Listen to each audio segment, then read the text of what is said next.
Thank you for tuning in to the Patricia Show. My name is Patricia. I want to teach you. Please press like, subscribe, and share. Share this audio with someone who you may think need it. I want to talk to you about the light of God. I've talked to you about the light before, but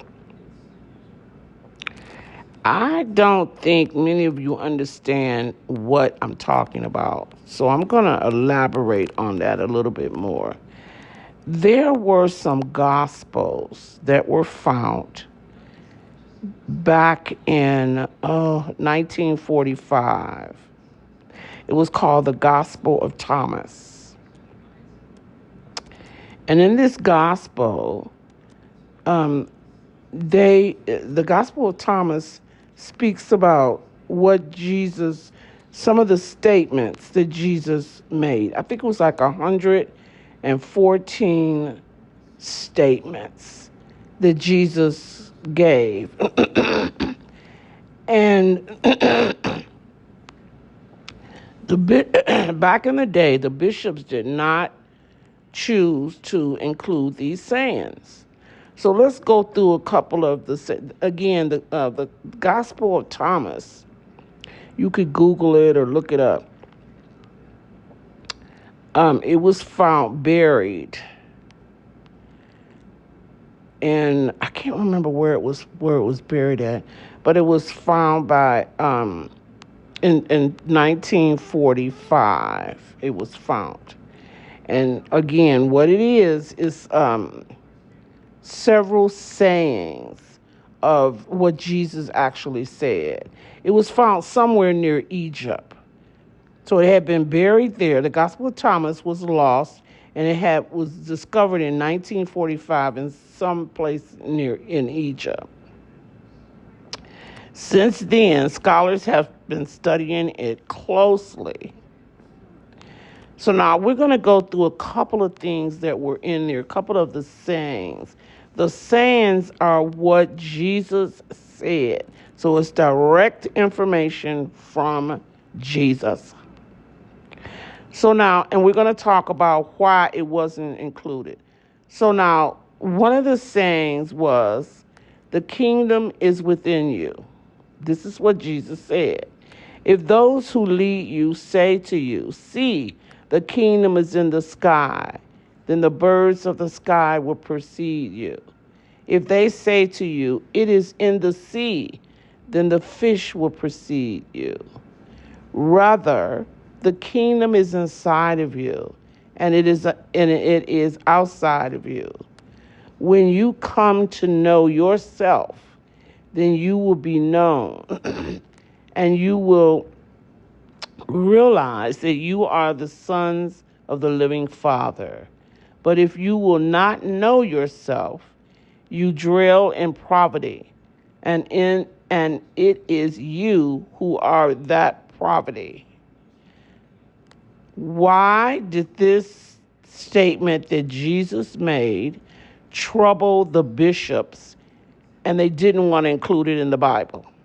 These sayings directly teaches that Jesus' kingdom is not found through the church or sacraments, but through inner enlightening or inner awakening.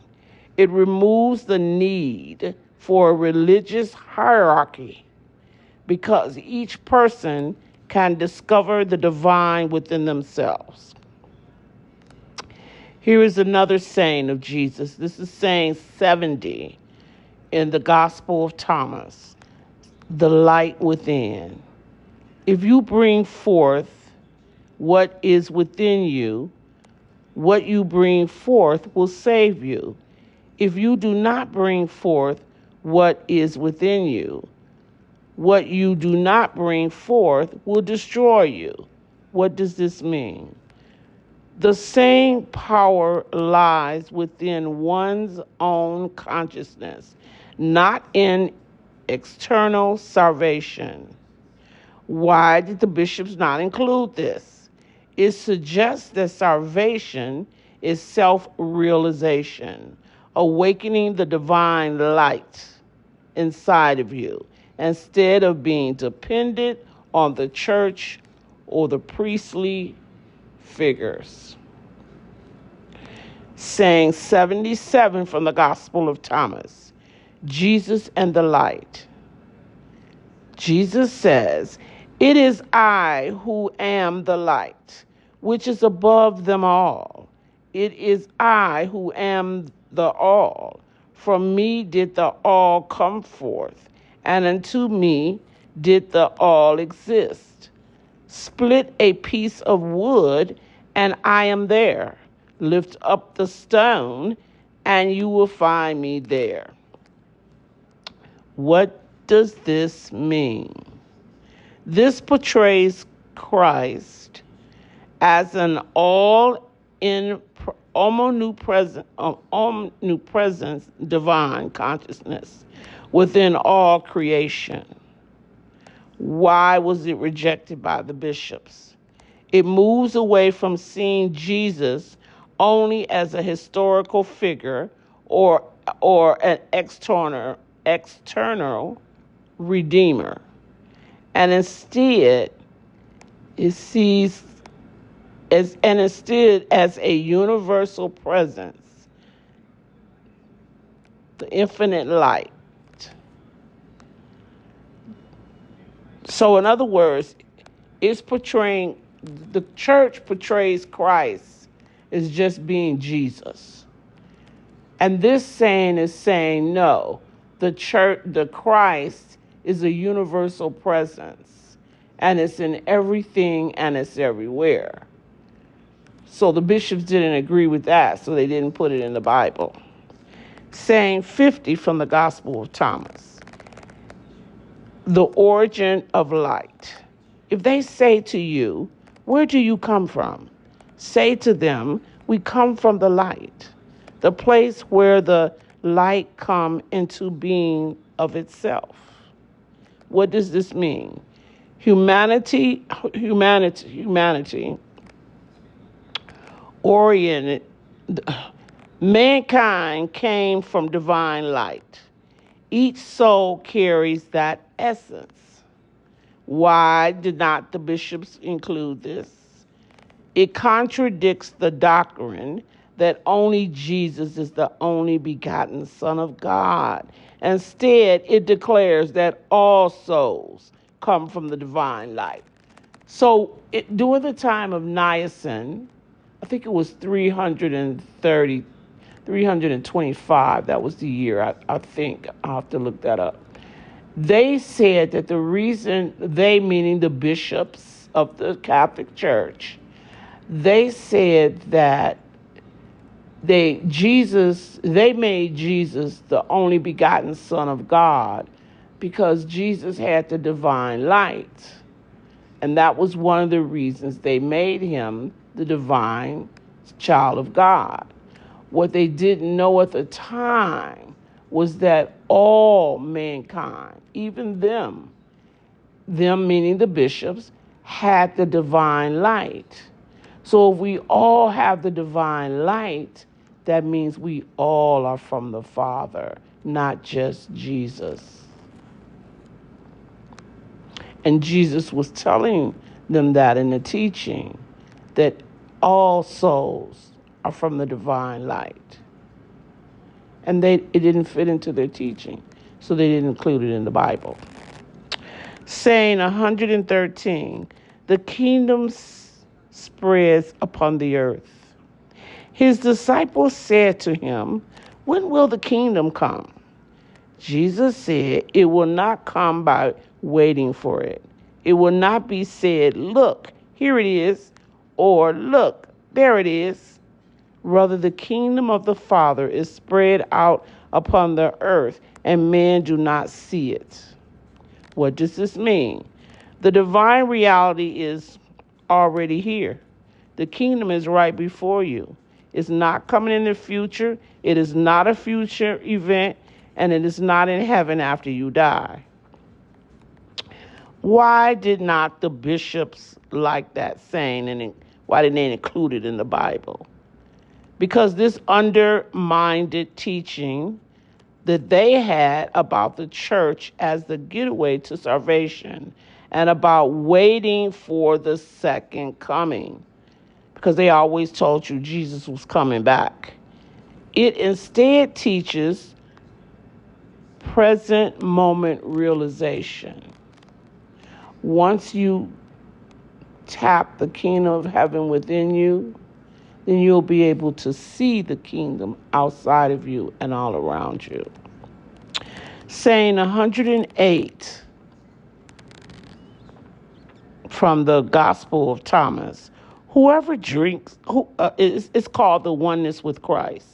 Whoever drinks from my mouth will become as I am, Christ said, or Jesus said. I myself shall become he, and the things that are hidden will be revealed to him. What does this mean? The disciples and the Christ became one consciousness, not separate. Why was it considered? Why didn't the bishops like this? It challenges the separation between Christ and humanity, implying all souls can become Christ beings. The church teaches you that you cannot become a Christ being, that only Jesus is the Christ. But Jesus said all men can become the Christ. So that's contradictory, see? So now can you see people that they've been lying, absolutely lying to us all of these years. They created the Bible the way they wanted to create the Bible. They also said that the church also teaches that the Bible is divine from God, the wording. But yet they are the ones that put the Bible together, and they put together what they wanted to put together. Do you know that in the Bible that you're reading now, Matthew, Luke, and John, all of that is in the Bible. None of that is firsthand account. None of that is directly what they, the way they're saying it. They're talking from second, third, and fourth, people giving them the information. Anything that was directly given from Jesus to that person is not included in the Bible. So, for instance, there's not only we're going to go over the other Gospels too. This one was the Gospel of Thomas. We're going to go over the other Gospels so that you can see. And again, this is sayings that Jesus directly gave. So you could look these up yourself on YouTube or Google to find the rest of the gospel of, what Gospel of Thomas, to get more information about what he said. You see what happens when you research things to find out what the truth really is, and not listen to the lies that they've been telling us for years, only to keep us in control. I want to know the truth, honey. Don't lie to me about what you saying Jesus said. Because you weren't even there. These bishops weren't even there. So how do they know what Jesus said? And what Jesus really said, the proof that we have, they don't want to tell you, because it doesn't go along with what the lies they have already told you. So I know this is some powerful information. Take it all in, and we're going to talk about some more later. Thank you for tuning in to the Patricia Show.